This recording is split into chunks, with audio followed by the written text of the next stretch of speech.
Face man, that's not me. Sex any girl, nah, that's not me. Lips any girl, nah, that's not me. Yeah, I used to wear Gucci, I put it all in the bin, cause that's not me. True, I used to look like you, but dressing like a mess, nah, that's not me.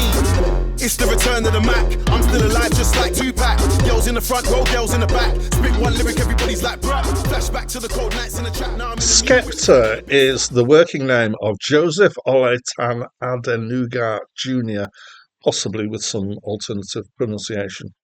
He is a grime rapper, writer, producer, and DJ from North London. His career started in 2002 and is still going, and has released 6 studio albums. His brother Jamie is also a rapper who goes by the name JME, or probably pronounced Jamie. Hi, my name is Dan. So this was the 4th album by Skepta, and it's my first encounter with him. So I've not heard any of his stuff before that I know of, and apparently he's huge. So I wouldn't know because I'm very much not into the rap scene and I haven't been paying attention to it much. So apparently this is grime, and that seems to be quite well established. I'm not sure I would be able to point at something and say, "Oh, look, that's grime," other than the stuff that you get underneath the fridge. I would describe this as being hip hop and rap of a particular kind, so it's presumably a subgenre of that. I think it's a particularly British thing, but again, I don't know. If somebody knows more and wants to let me know, please do tell me in the comments. I'm always up for learning stuff. So when I'm doing hip hop rap stuff, I tend to have a process now for dealing with this. It is not my world. So having a process is quite useful for me to give me some stuff to talk about and some stuff to think about. So firstly, I'm going to think about the musical backing that's going on here. So mostly that's thick electronic bass, usually kind of repeated patterns, with some simple synth lines going on as well. Sounds quite synthy quite a lot of the time. Excuse me. And then drum machine created drums. So it all sounds very kind of synth and artificial in that sense. I'll just talk about the drum machine sounds, particularly the quite tinny sounds that he used. And the 3 sounds that seem to be very prevalent here are a hi-hat, a snare, and a bass drum. And the snare sounds like, a normal snare's about maybe this big. It sounds like the snare's about this big. And the bass drum's more of a click than a bass drum hit. And the hi-hat is very kind of high and tick, tick, tick kind of thing. And it's often quite kind of complex patterns and a thing that I associate with the word drill. Maybe not kind of full on because it's not as complex as that. Not my kind of drums. I prefer them kind of feeling a bit. I'm going to say feeling a bit more real. I don't think that's my objection. I just have apathy is not the right word. An anathema? No, that's not the right word. I'm lost for a word. I react against it. This kind of high is quite a modern thing. High drums. I don't tend to like the deep synth bass. I'm not sure there's much in the way of musical relation between the bass and the synth lines. I could be wrong there. Musically, this is really generally not my kind of thing. However, having said that, for what it is, and for the sounds that it uses, in some way it's less obnoxious than some that I've come across. And I think that's possibly down to the synth sounds that are used that are less strident and kind of accent blaring like annoying stuff than some hip-hop backing that I've come across.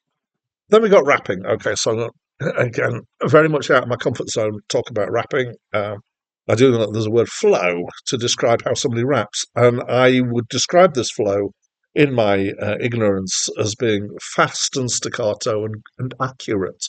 So I think he's very good at kind of putting the words in the right places and getting them out. And there's quite a lot going on here. He's got quite a few guests rapping here, which is normal. Some of them sound fairly similar to him. Some of them sound quite a bit different. His brother at least appears at least once. Um, it's in terms of words, I would say it's quite well written. To be honest, it's got a tight use of language. Sometimes I found that the songs, for want of a better word, because it's not singing, um, tend to have chorus sections, and sometimes I found them a bit too repetitive. I think that so. This is something that I have a theory that sometimes we complain about something, but what we really dislike is not the thing that we're complaining about. And when I say it's a bit too repetitive, what I mean is irritating. And so the irritation, the repetition is irritating. If it was something that I liked, then the repetition wouldn't get to me quite so much. Um, it's the words are mostly, I think, easy to understand. There's some bits of slang in there that I don't necessarily recognise. It's got a North London accent rather than an American accent, so I do have an advantage in being able to parse the words, as it were. Um, so I think I did pick up quite a bit of what's going on here. There's a mixture of content. Some of it has got some violence and drugs and sex references. It's not quite full on gangster, but it's kind of gangster mild at times. Sometimes I found it to be fairly thoughtful. Sometimes I found it to be quite annoyingly boastful. Um, there are times when he does the "I'm the best rapper" thing, but not as full on as some people. So this is a thing that I have noticed listening to rap albums that there's a kind of there has to be at least one track in which to say I'm basically the best rapper, and everybody else is rubbish, and there might be disses to other rappers in there. And this is, as I say, it seems to be compulsory in the same way that country albums seem to have a compulsory Christian song in it. There's also vignettes between tracks, which is quite a popular thing to do on rap albums, it would seem, of various kinds, including a bit where two people are talking on the phone. I'm not sure who's who. I think it's meant to be, although I think it is him and his brother, but I'm not quite sure who's bigging up who through this process. I think it's his brother's bigging up him, but if you know, please let me know. Um, so the last track takes me back. I found quite refreshing in terms of attitude. I found not a lot of, some rap can be quite disrespectful in terms of relationships to women, particularly obviously male rappers. Um, and I found that this last track was actually considerably better. It was quite romantic and respectful. There were other bits on the album that are less good on these lines. This is one of the things that I dislike about rap content. Overall, in terms of content, I've got mixed feelings. I think some of it is stuff that I'm not really sure about the messages that have been given. Some of it less so. Some of it I kind of go, yeah, all right, that's fine. Musically, really not my kind of thing with the backing, even though, as I said, is not as annoying as some. So overall, really not my kind of thing. I hope I've dug into it enough for you to feel like I've done it some justice, even though obviously what I'm saying is I don't like it.